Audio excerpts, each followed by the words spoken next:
بسم اللہ الرحمن الرحیم الرحمن علم القرآن۔ اللہ جو نہایت مہربان، اسی نے قرآن کی تعلیم فرمائی۔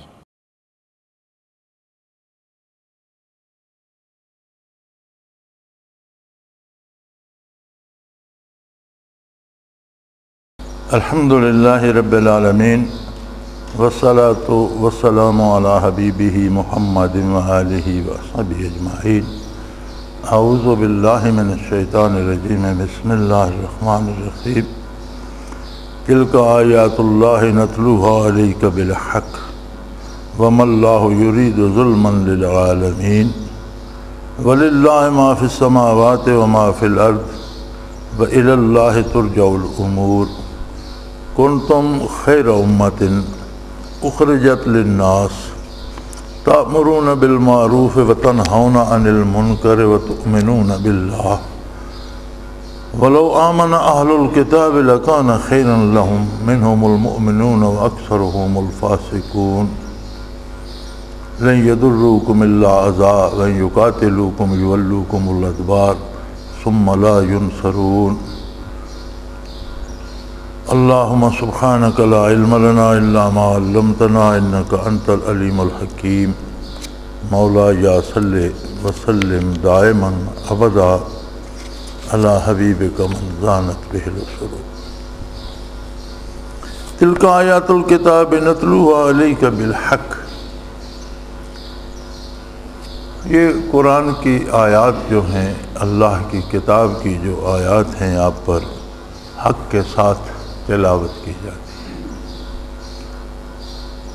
بنیادی بات یہ ہے کہ سارا مدار ہے ایک بات پر، دین کا، آخرت کا، ایمان کا، معرفت الہی کا، کتاب اللہ کا، کتاب اللہ کے سمجھنے کا، کتاب اللہ پر توفیق عمل کا، ان ساری باتوں کا مدار ایک بات پر ہے، اور وہ بات ہے کہ بندے کو اعتبار ہو اللہ کے رسول صلی اللہ علیہ وآلہ وسلم پر۔ یہی سب سے مشکل کام ہے۔ کہنے کو تو ہر مسلمان کا یہ دعویٰ ہے کہ میرا آپ کی رسالت، آپ کی نبوت، آپ کی صداقت پر ایمان ہے، لیکن کردار سے یہ بات ثابت کرنا آسان نہیں ہے۔ چمی گویم مسلمانم بلرزم، چمی گویم مسلمانم بلرزم کہ دانم مشکلات لا الہ۔ میں جب کہتا ہوں کہ میں مسلمان ہوں تو کہاں اٹھتا ہوں، اس لیے کہ لا الہ میں جو مشکلات ہیں میں ان سے واقف ہوں۔ یعنی اللہ کے علاوہ کسی کو معبود یا لائق عبادت نہ جاننے میں زندگی کی کتنی مشکلات ہیں، ان سے میں واقف ہوں۔ اس لیے جب میں کہتا ہوں کہ میں مسلمان ہوں تو میں کہاں اٹھتا ہوں۔ یہ لا الہ جو ہے کہ اللہ کے علاوہ کوئی عبادت کے لائق نہیں ہے، لا الہ الا اللہ، یہ بھی تب مانا جا سکتا ہے جب نبی کریم صلی اللہ علیہ وسلم پر مکمل اعتماد ہو، کیونکہ اس کا بتانا بھی نبی صلی اللہ علیہ وسلم ہی کی ذات کو زیبا ہے، اور آپ ہی نے اللہ کی مخلوق کو یہ مبارک جملہ بتایا ہے۔ پھر اللہ کا کلام ہو، اللہ کی آیات ہوں، اللہ کی کتاب ہو، اور نازل ہو اللہ کے رسول صلی اللہ علیہ وسلم پر، اس رسول پر جو نبیوں کا بھی نبی اور رسول ہے، نبی بھی جس کی امت شمار ہوتے ہیں، جو امام الانبیاء ہے، اور پھر ان آیات کو بندہ پڑھے، سنے، سمجھے، مفاہیم، معنی، تفسیر سنے اور اس پر عمل نہ کرے، تو اس کے بارے کیا کہا جائے گا؟ اسے حضور کی نبوت میں شک ہے یا آیات میں شک ہے، اللہ کی کتاب میں شک ہے؟ وجہ کیا ہے کہ جب اللہ کو اللہ مانتا ہے، معبود برحق مانتا ہے، نبی کو برحق نبی مانتا ہے، اللہ کے احکام کو نہ ماننے کا اس کے پاس سبب کیا ہے؟ فرمایا یہی مشکل ہے کہ اس بات کو تسلیم کیا جائے کہ نتلوہا علیک بالحق، جو آیات الہی نازل ہوئی ہیں، جو کتاب نازل ہوئی ہے، اس کا ہر جملہ، ہر لفظ، ہر حکم حق ہے، اس میں کوئی رائے برابر شک کی گنجائش نہیں۔ اور یہ مت بھولو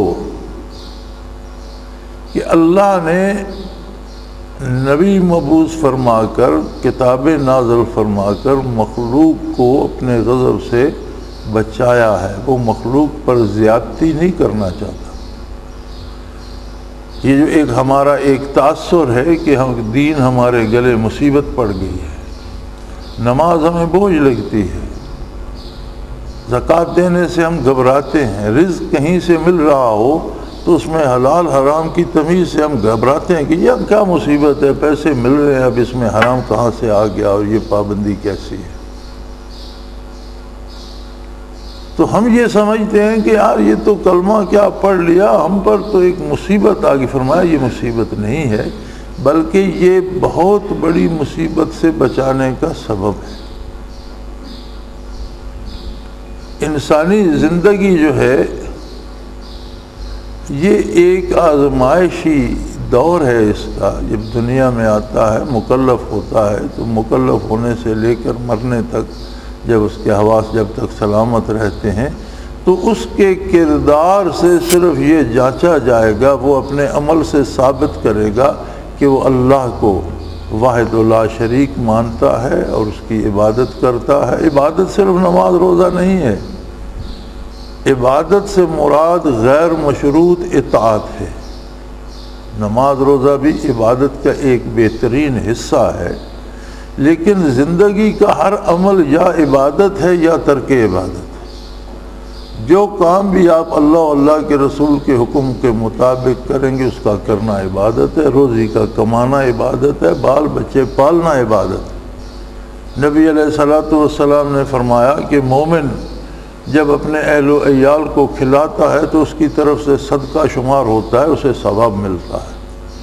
عرض کی کہ یا رسول اللہ، نان و نفقہ بچوں کا تو اس پر واجب تھا، تو وہ کیسے صدقہ ہو گیا؟ تو حضور نے فرمایا کہ واجب کی تعمیل پر ہی ثواب ملتا ہے نا۔ واجب تھا تو اس نے اس کی تعمیل کی، تو واجب کی تعمیل پر، فرائض کی تکمیل پر ہی تو ثواب ملتا ہے۔ اور اللہ نے لوگوں سے زیادتی کا ارادہ نہیں کیا کہ وہ ان پہ پابندیاں لگا دے اور ایسیاں لگا دے کہ زندگی مشکل ہو جائے۔ کوئی بھی آدمی دیانتداری سے شرعی احکام کو ایک طرف رکھ کر زمانے کی روش کو دوسری طرف اور بے دینی کی زندگی کو دوسری طرف رکھ کر دیکھ لے، مشکلات، گناہ، نافرمانی اور بے دینی کی زندگی میں اتباع شریعت میں مشکلات نہیں۔ اتباع شریعت زندگی کو آسان کر دیتا ہے۔ مَاللَّهُ يُرِيدُ ظُلْمًا لِلْعَالَمِينَ، اللہ نے اپنی مخلوق کے لیے کوئی زیادتی کرنے کا ارادہ نہیں فرمایا کہ بندوں پہ وہ ایسا دین نازل کر دے کہ وہ ان کے لیے مجبوری بن جائے، بلکہ لا یکلف اللہ نفسا الا وسعها، جو کام کوئی نہیں کر سکتا اس کے بارے تو پوچھا ہی نہیں جائے گا، جو وہ کر سکتا ہے اس کے بارے احتساب ہوگا کہ اس نے شریعت کے مطابق کیا یا اس کے خلاف کیا۔ وَلِلَّهِ مَا فِي السَّمَاوَاتِ وَمَا فِي الْأَرْضِ وَإِلَى اللَّهِ تُرْجَعُ الْأُمُورُ۔ اب اطاعت الہی میں ممانعات کیا ہیں؟ کون سی چیز روکتی ہے اللہ کی عبادت سے؟ ہم سمجھتے ہیں یہ وقت میرا ہے، میں اسے اپنی مرضی سے خرچ کروں گا، میں سیر کروں، تاش کھیلوں، میں کوئی اور دنیا کا کام کروں، دکانداری کروں، میں کہاں اس کو اپنے وقت کو نمازوں میں لگاتا کروں، یہ میرا وقت ہے۔ یہ دولت میری ہے، میں کیوں اسے اللہ کی راہ میں خرچ کروں؟ یہ گھر میرا ہے، یہ دولت میری ہے، یہ عہدہ میرا ہے، یہ سب فرمایا سب جھوٹ، کسی کا کچھ بھی نہیں ہے۔ وَلِلَّهِ مَا فِي السَّمَاوَاتِ وَمَا فِي، جو کچھ آسمانوں میں ہے، جو کچھ زمینوں میں ہے، کائنات کا ہر ذرہ، وقت کا ہر لمحہ صرف اللہ کی ملکیت، سب کچھ اس کا ہے۔ جن چیزوں کو تم عزیز سمجھ کر اللہ کی نافرمانی کرتے ہو، جس دولت کو تم اپنی سمجھ کر سمیٹنے کے لیے اللہ کی نافرمانی کرتے ہو، جس وقت کو تم اللہ کی راہ میں خرچ نہیں کر سکتے، یہ میرا تمہارا کچھ بھی نہیں ہے، سب اس کا ہے۔ اس نے اگر وقت تمہیں دے رکھا ہے تو اپنی مرضی سے، اپنی پسند سے دے رکھا ہے، طاقت دے رکھی ہے، دولت دے رکھی ہے، اولاد دے رکھی ہے، تو کوئی چیز اگر تم سمجھتے ہو تمہاری ہے تو وہ تمہاری نہیں ہے، اللہ کی ہے۔ ایک وقت تک کے لیے اس نے تمہارے سپرد کر دیے، تمہارے لیے وہ آزمائش بن گئی ہے۔ جب موت آئے گی ہر چیز سے دستبردار ہو کر تم چل دو گے، تمہاری جائیداد تقسیم ہو جائے گی، تمہاری دولت تقسیم ہو جائے گی، اور تمہارے ساتھ کچھ بھی نہیں جائے گا۔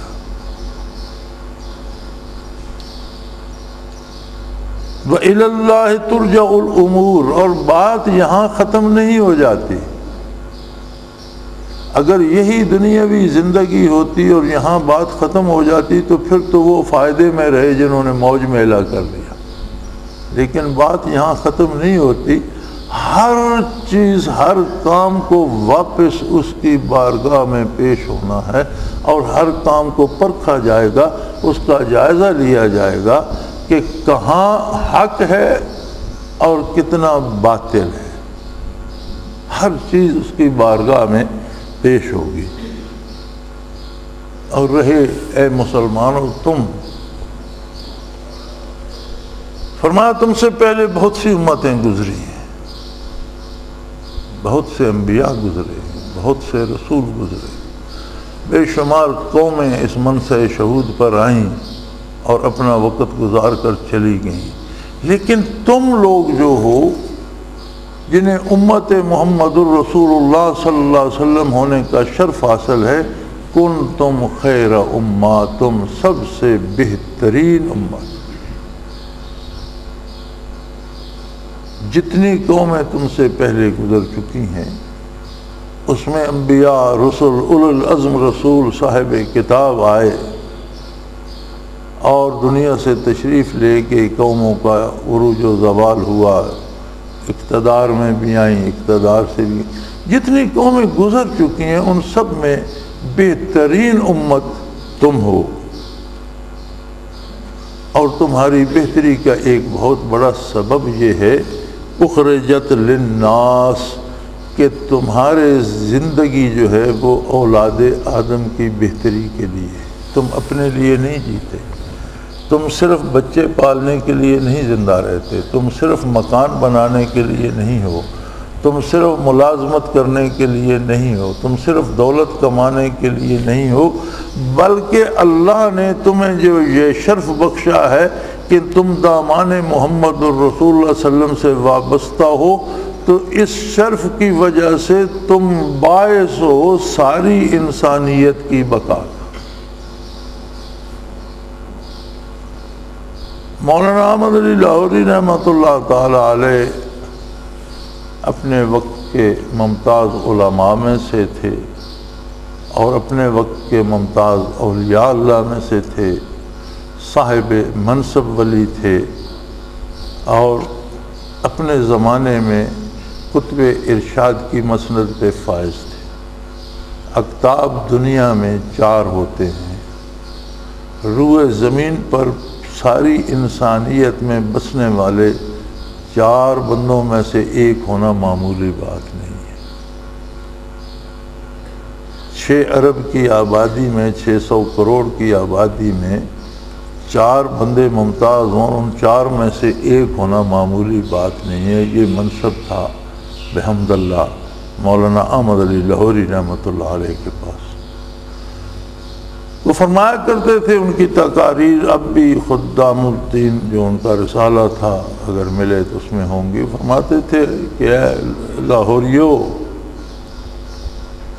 تم یہ جو بالا خانوں میں اور اپنے آرام دہ بستروں پر اور مزے سے سوئے ہوئے ہو، اس آرام و آسائش کا سبب تم نہیں ہو، بلکہ اس کا سبب تو وہ لوگ ہیں جو راتوں کو بیدار رہتے ہیں، جو بھوکے رہتے ہیں، جو محنت کرتے ہیں، جو اللہ کو یاد کرتے ہیں، یہ ان کے تو فعل تم مزے کر رہے ہو۔ قرآن نے فرمایا کہ کائنات کی بقا اس امت پر ہے، اخرجت للناس، اولاد آدم کی بقا کا سبب ہو تم۔ اس کے مختلف پہلو ہیں، جس میں ایک پہلو یہ بھی ہے کہ کسی نے عرض کیا یا رسول اللہ صلی اللہ علیہ وسلم قیامت کب ہوگی؟ آپ صلی اللہ علیہ وآلہ وسلم نے فرمایا حتی لا یقال اللہ اللہ، جب دنیا میں کوئی اللہ اللہ کرنے والا نہیں رہے گا قیامت آ جائے گی۔ اس کا مطلب ہے کہ یہ اللہ اللہ کرنے والے لوگ تو وہی ہیں جو دامان رحمت سے وابستہ ہیں۔ یہی امت ہے جو اللہ کی عبادت کرتی ہے، جو حلال حرام کی تمیز کرتی ہے، جو اللہ کو یاد کرتی ہے۔ تو اس کا یہ اللہ کو یاد کرنا بھی ایک سبب ہے کہ کائنات آباد ہے، اور دوسری انسانیت بھی اس سے مستفید ہو رہی ہے۔ دوسرا تمہارے جو پھر فرمایا کہ کون ہیں خیر امت، کون لوگ ہیں؟ امتی ہونے کے مدعی تو بہت سے ہیں، لیکن واقعی امتی کون ہیں جو خیر امت کے لقب سے سرفراز ہے؟ تامرون بالمعروف وتنہون عن المنکر، نہ صرف خود اچھائی کرتے ہیں بلکہ اچھائی کا حکم کرتے ہیں۔ تامرون درخواست نہیں کرتے، یہاں بات تبلیغ کی بھی نہیں فرمائی کہ تبلیغ کرتے ہیں، پہنچاتے ہیں، نہیں، تامرون حکم کرتے ہیں۔ حکم کرنے کے لیے ایک قوت چاہیے، ایک طاقت چاہیے۔ حکم وہی کر سکتا ہے جو زبردست ہو۔ اس کا مطلب ہے کہ امت محمدیہ اور خیر امت کو، جس کی بات آپ روز سنتے ہیں، حکمران بھی امہ کے وہ لگا رکھا ہوتا ہے، انہوں نے بھی رٹ، اور دانشوروں نے بھی، اور ٹیلی ویژن پر بھی اور اخبار میں بھی امہ کی بات ہوتی رہتی ہے۔ امہ کون ہے؟ فرمایا امت محمد الرسول اللہ صلی اللہ علیہ وسلم میں وہ شخص شامل ہے جو نیکی کا حکم کرتا ہے۔ حضور اکرم صلی اللہ علیہ وسلم نے فرمایا کلکم رائن و کلکم مسئول عن رعیتہ، تم میں سے ہر شخص بادشاہ ہے، رائی ہے، حکمران ہے، اور ہر شخص سے اس کی رعیت کے بارے پوچھا جائے گا۔ کما قال رسول اللہ صلی اللہ علیہ وسلم، فرمایا کسی کا اپنے خاندان پہ حکم چلتا ہے، کسی کا اہل محلہ پہ، کسی کا شہر پہ، کسی کا ملک پہ، اور اگر اپنے خاندان پر بھی نہیں تو اپنے آپ، اپنی ذات پر تو ہر بندے کا اختیار چلتا ہے۔ جہاں تک اس کا اختیار چلتا ہے وہاں تک وہ حکم دیتا ہے نیکی کرنے کا، حکم من نیکی کرواتا ہے کہ اچھائی کرو، نیکی کرو، نیکی کا حکم دیتا ہے۔ تامرون بالمعروف، گزارش نہیں کرتا، ریکویسٹ نہیں کرتا، درخواست نہیں کرتا، پیغام نہیں دیتا، بلکہ نیکی کا حکم دیتا ہے۔ وَتَنْهَوْنَ عَنِ الْمُنْكَرِ، اور برائی سے روک دیتا ہے۔ اس سے مراد ہے کہ مسلمانوں میں بنیادی طور پر ہر فرد کو کم از کم اپنے آپ کو اللہ کی اطاعت پہ قائم رکھنا چاہیے۔ اپنے متعلقین، متوسلین، جو لوگ اس کی بات سنتے ہیں، مانتے ہیں، ان کو اطاعت الہی پہ قائم، ان کو اطاعت الہی کا حکم دینا چاہیے، برائی سے روکنا چاہیے۔ اور ایک ایسی طاقت ہونی چاہیے مسلمانوں کے پاس کہ جو روئے زمین پر الناس کو، ساری اولاد آدم کو یہ حکم دے سکے کہ کوئی ظلم اور زیادتی نہیں کرے گا، بلکہ عدل ہوگا، انصاف ہوگا، اور ہر شخص اپنے حقوق کے اندر زندگی گزارے گا، دوسرے کے حقوق میں مداخلت نہیں کرے گا۔ اگر مسلمان یہ قوت نہیں رکھتے تو اس کا سبب ایک ہی ہو سکتا ہے کہ خود انہوں نے بھلائی چھوڑ دی ہو، خود اتباع شریعت چھوڑ دیں گے، خود اتباع رسالت چھوڑ دیں گے، تو پھر دوسروں کو حکم دینے کی طاقت کہاں سے آئے گی؟ اور ہماری یہ بدقسمتی ہے، اس وقت کم و بیش 56 کے قریب اسلامی ریاستیں ہیں، جن میں سے بحمداللہ مشرق وسطیٰ کی ریاستوں میں کم از کم حدود تو رائج ہیں، باقی قوانین شرعی نہیں ہیں لیکن حدود شرعی رائج ہیں۔ اس کے علاوہ دنیا بھر کی اسلامی ریاستوں میں نہ شریعت کا قانون ہے، حتیٰ کہ حدود بھی جاری نہیں۔ تو جب مسلمانوں کا اپنا یہ عالم ہوگا، دین کی بات ہی کو نہیں کرتا۔ سب سے بڑا اور سب سے طاقتور اور سب سے بڑا اسلامی ملک اور ایٹمی قوت ہے پاکستان۔ پاکستان میں بھی حکمرانوں سے لے کر حکومتی حلقوں سے لے کر دینی سیاسی جماعتوں اور اکابر علماء تک جمہوریت کی رٹ لگی ہوئی ہے۔ اسلام کو کوئی نہیں پوچھتا کیا ہے جمہوریت۔ کہا یہ جاتا ہے کہ جمہوریت یہ ہے کہ اکثریت جو ہے وہ حکومت کرے۔ پہلی بات تو یہ ہے کہ اکثریت کو دیکھ لیں، یہ جو پچھلا الیکشن ہوا جس میں یہ حکومت بنی جو اب اپنا وقت پورا کر رہی ہے، سرکاری اعداد و شمار کے مطابق اس میں 2,93,00,000 ووٹ پول ہوئے، 16 کروڑ کے قریب آبادی ہے، اور اس میں نہیں کم از کم 10 کروڑ تو ووٹر ہوں گے، بالغ ہوں گے 16 کروڑ میں، لیکن جو ووٹ پول ہوئے ان کی تعداد ہے 2,93,00,000۔ اس میں کتنی سیاسی پارٹیاں، کتنی دینی سیاسی پارٹیاں، ان سب کے ووٹ شمار کریں تو حکومت تو آئی کاف لیگ کے حصے میں اور MQM کے حصے میں 2-3 جماعتوں کی کوalition ہے، یا کچھ پیپلز پارٹی کے لوگ اپنا ایک نام بدل کر شامل ہو گئے۔ تو حکمران جماعت کے پاس پورا جائزہ لیا جائے تو میں نہیں سمجھتا کہ 1 کروڑ ووٹ بھی ہو، چونکہ کم از کم 1,93,00,000 تو لے گئی ہوگی اپوزیشن۔ تو 16 کروڑ پر 1 کروڑ ووٹ حکومت کرے تو یہ اکثریت کی حکومت ہے؟ یہ اکثریت کی حکومت ہے یا اکثریت کے نام پر دھوکہ دیا جا رہا ہے؟ دوسری بات یہ ہے کہ اگر اکثریت نے حکومت کرنی ہے تو مکہ مکرمہ میں حکومت ابو جہل کو سزاوار ہے کہ اکثریت اس کے ساتھ تھی، محمد رسول اللہ صلی اللہ علیہ وسلم کے ساتھ تو تھوڑے لوگ تھے۔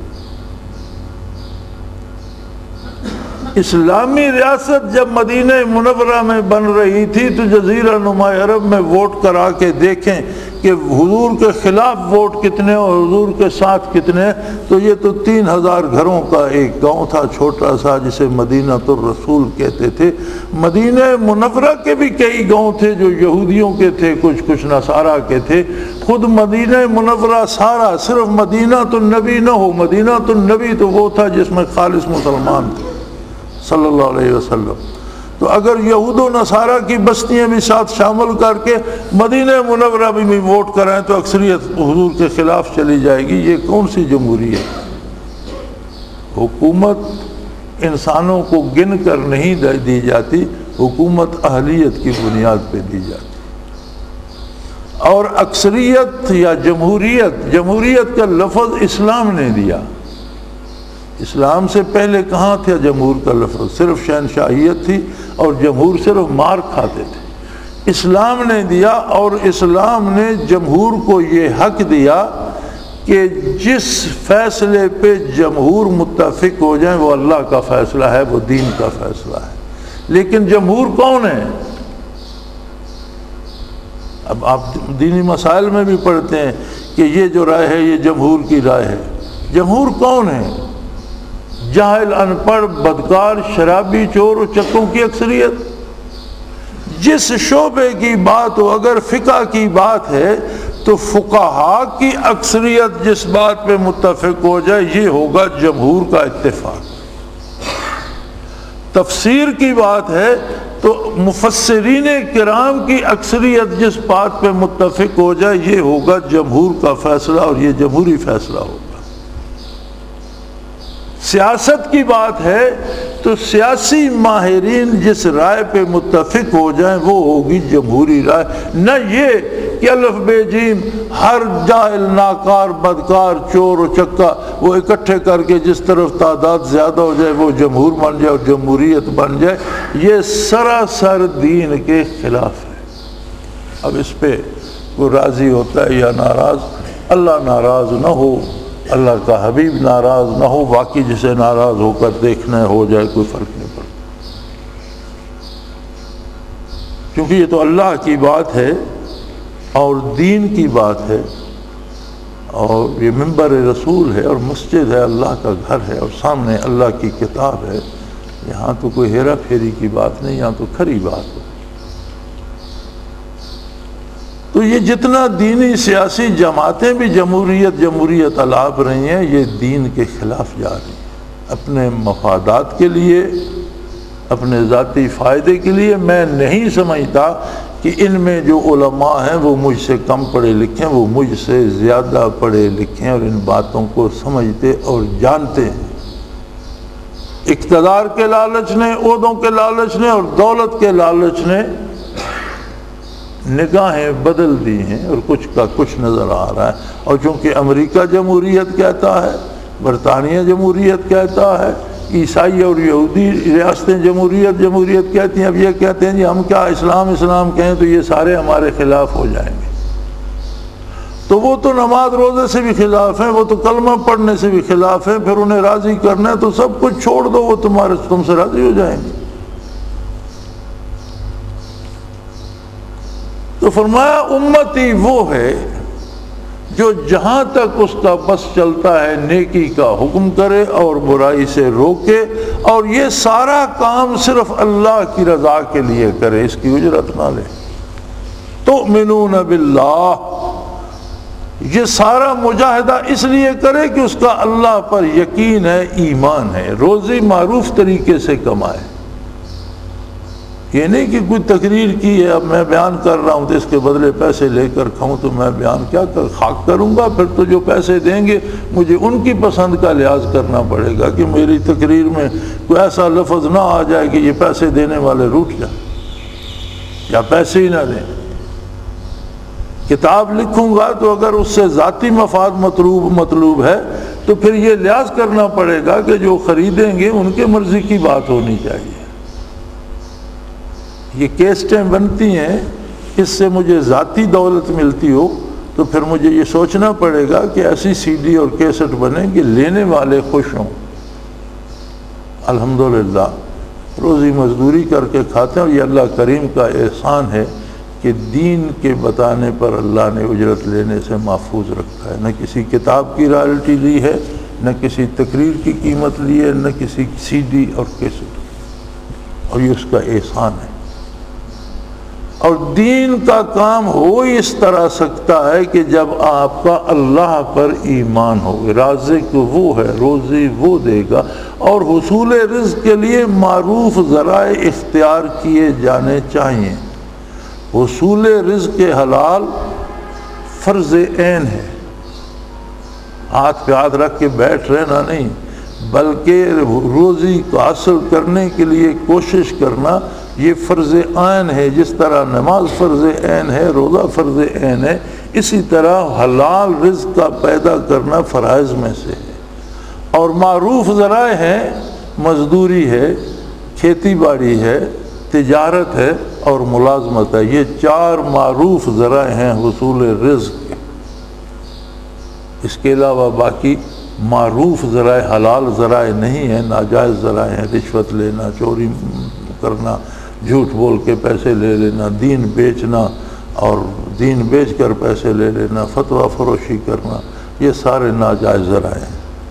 سو فرمایا یہ نیکی کا حکم دینا اور برائی سے روکنا یہ تب ہو سکے گا جب تم اللہ پر یقین رکھو گے، اللہ پر ایمان ہوگا، اسے مالک سمجھو گے، اسے رازق اور پروردگار سمجھو گے، تمہاری زندگی اور موت اس کے دستے قدرت میں ہوگی، تمہاری روزی وہ تمہیں دیتا ہے، تمہیں زندگی، تمہاری صحت، بیماری کا بوجھ، یہ جب ساری باتیں اللہ سے وابستہ ہو جائیں گی تو پھر بات کر سکو گے، اور جب امیدیں لوگوں سے ہوں گی، اللہ کے علاوہ کسی سے ہوں گی، تو پھر بات نہیں کر سکو۔ وَلَوْ آمَنَ أَهْلُ الْكِتَابِ لَكَانَ خَيْرًا لَهُمْ، اگر یہود و نصارہ بھی یہ حقائق تسلیم کر لیتے تو ان کا بھی بھلا ہو جاتا۔